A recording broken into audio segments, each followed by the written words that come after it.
Welcome friends. आज हम बात करेंगे इस एसएसडी का। ये एसएसडी कस्टमर लेके आया था।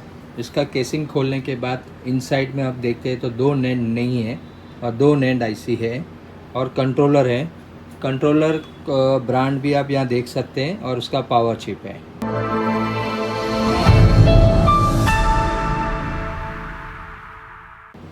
इसको जब हम साटा में लगाते हैं, हम यहाँ पर पहले एमआरटी हमारे पास है तो एमआरटी है। अगर आपके पास डायरेक्ट साटा है तो साटा में भी बताता हूँ। जैसा मैं एमआरटी में लगाता हूँ, एमआरटी पोर्ट 2 में लगाया है। पोर्ट 2 में देखो लगाते ही डीआरडी डीएससी आ गया है। और जब मैं डिटेक्शन में जाता हूँ तो डाटा रिकवरी टूल में जाता हूँ, डाटा एक्सप्लोरर में जा रहा हूँ और मैं इसका एक्सेस देखता हूँ, सेक्टर एक्सेस होता है कि नहीं होता। तो मैं नेक्स्ट नेक्स्ट करके डायरेक्ट ओपन करके देखता हूँ। तो यहाँ पर देखो इसकी साइज आई 1.12 MB। मतलब ये साइज गलत दिखा रहा है, या तो नैंड एक्सेस नहीं हो रहा है या नैंड को प्रॉपर पावर नहीं मिल रहा होगा।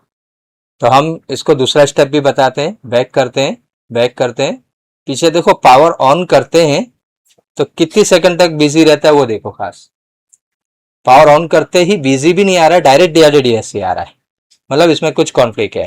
तो ये हमने एमआरटी में चेक करा। अब हम इसको निकाल के साटा में चेक करते हैं।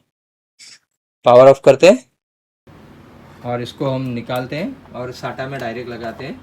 पावर वही एमआरटी से पावर देते हैं, लेकिन साटा का हम साटा केबल पे लगाया, साटा पोर्ट पे लगाया।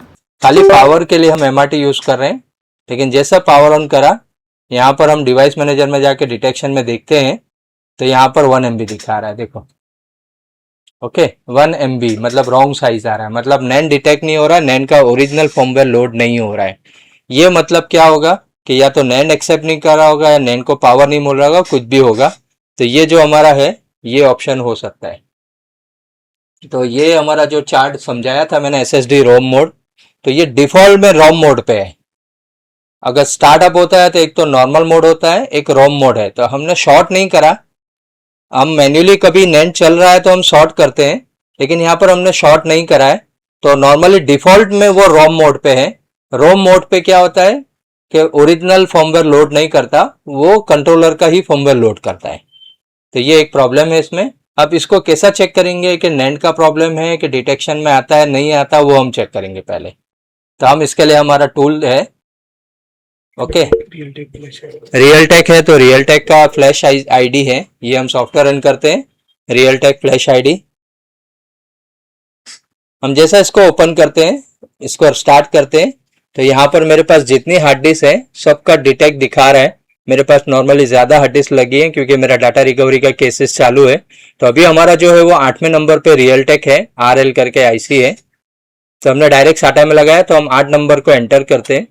तो यहाँ पर हमको नैंड चिप एक भी दिखाता नहीं है। देखो 4 स्लॉट है, उसमें 2 चिप है, लेकिन यहाँ पर एक भी चिप दिखा नहीं रहा है। इसका मतलब कि नैंड डिटेक्शन में नहीं आ रही है। नैंड को या तो पावर नहीं मिल रहा है या नैंड ड्राई सोल्डर है, ऐसा कुछ भी हो सकता है।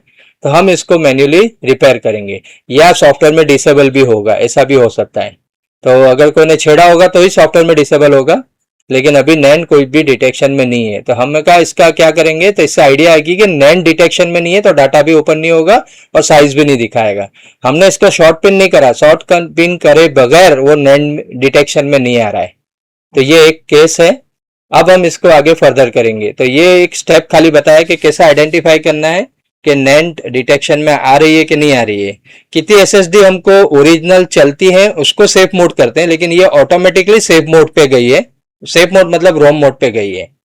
तो ये हम यहाँ से इसको सेफ मोड पे गए। तो हम इसका नेक्स्ट प्रोसेस करेंगे। फिजिकली पहले नैंड को रिबोलिंग करेंगे या हीट करके देखेंगे। डिटेक्शन में इसी सॉफ्टवेयर में देखेंगे डिटेक्शन में आती है कि नहीं आती है। अगर आ गई है मतलब नैंड एक्सेप्ट हो जाएगी। अगर उसका पावर सेक्शन देखेंगे, पावर सेक्शन में भी क्या प्रॉब्लम है वो आइडेंटिफाई करेंगे। तो इस तरह पता चलेगा कि नैंड में प्रॉब्लम है कि क्या है। ओके, तो नेक्स्ट वीडियो में हम देखेंगे इसका एक हीट करके देखते हैं नैंड को। ये देखो, ये दूसरी NVMe है, SSD है, सॉरी ये दूसरी SSD है। ये 4 चिप वाली है, लेकिन मैं इसको भी कंट्रोल करके दिखाता हूँ कि नैंड डिटेक्ट होती है कि नहीं होती। ये भी सेम कंट्रोलर है, थोड़ा चेंज है। तो हम इसका भी सॉफ्टवेयर रन करते हैं। यहाँ पर सॉफ्टवेयर रन करते हैं जैसा भी, और यहाँ पर 8 नंबर पे रियल टेक है। मैं 8 नंबर प्रेस करता हूँ और 8 नंबर प्रेस करते ही इसने 4 नैंड आईसी बताया, मतलब इसका नैंड डिटेक्ट हो रहा है और मॉडल नंबर साइज सब बराबर बता रहा है। तो ये वर्किंग वाले में ऐसा नैंड को आइडेंटिफाई करते हैं कि नैंड डिटेक्ट हो रहा है कि नहीं हो रहा है। अगर मैं इसका शॉर्ट पिन करके मैं कनेक्ट करूंगा तो वो क्या करेगा, नैंड को डिसेबल कर देगा। तो वो जो पहली वाली आईसी में हमने जो देखा है, हाँ वो, तो ये शॉर्ट करके भी एक बार डिटेक्शन करके देखते हैं। तो सेफ मोड में नैंड डिटेक्ट नहीं हो रही है, तो पहली वाली जो नैंड चिप थी उसमें ऑटोमेटिकली सेफ मोड पे चली गई थी क्योंकि नैंड डिटेक्ट नहीं हुआ है। हम इसको पावर ऑफ करते हैं। हमने इसको एमआरटी में लगाया है पोर्ट 2 में और साटा केबल लगाया है। यहाँ पर जैसा पावर ऑन करते हैं, शॉर्ट पिन करते हैं पहले, ओके। इसके 2 शॉर्ट पिन करने के बाद हम पावर ऑन करते हैं। शॉर्ट पिन करा, शॉर्ट पिन करके हम यहाँ पावर ऑन करते हैं। पावर ऑन में देखो नीचे कुछ भी नहीं आ रहा है। क्यों नहीं आ रहा है? क्योंकि ये हमने साटा में लगाया है। एमआरटी में डीआरडी डीएससी नहीं आएगा, लेकिन साटा में लगाया है। तो साटा में डिटेक्शन में आ गया, 1 MB दिखा रहा है, देखो 1 MB 8 नंबर दिखा रहा है, ओके। अब इसी तरह उसका एमपी टूल चालू करते हैं, आरटीएल फ्लैश आईडी चालू करते हैं, जिससे फ्लैश आईडी डिटेक्शन में आने के लिए चालू करते हैं। यहाँ पर अलग अलग हार्ड डिस्क का डिटेक्शन है। मैं 8 नंबर प्रेस करता हूँ, 8 नंबर डायल कर, 8 नंबर दबा के हम आगे बढ़ते हैं। तो यहाँ पर इसकी चिप दिखा रहा है, पहली पोजीशन अलग थी, अभी की पोजीशन अलग है, लेकिन आईसी दिखा रहा है, लेकिन डिटेक्शन में नहीं है।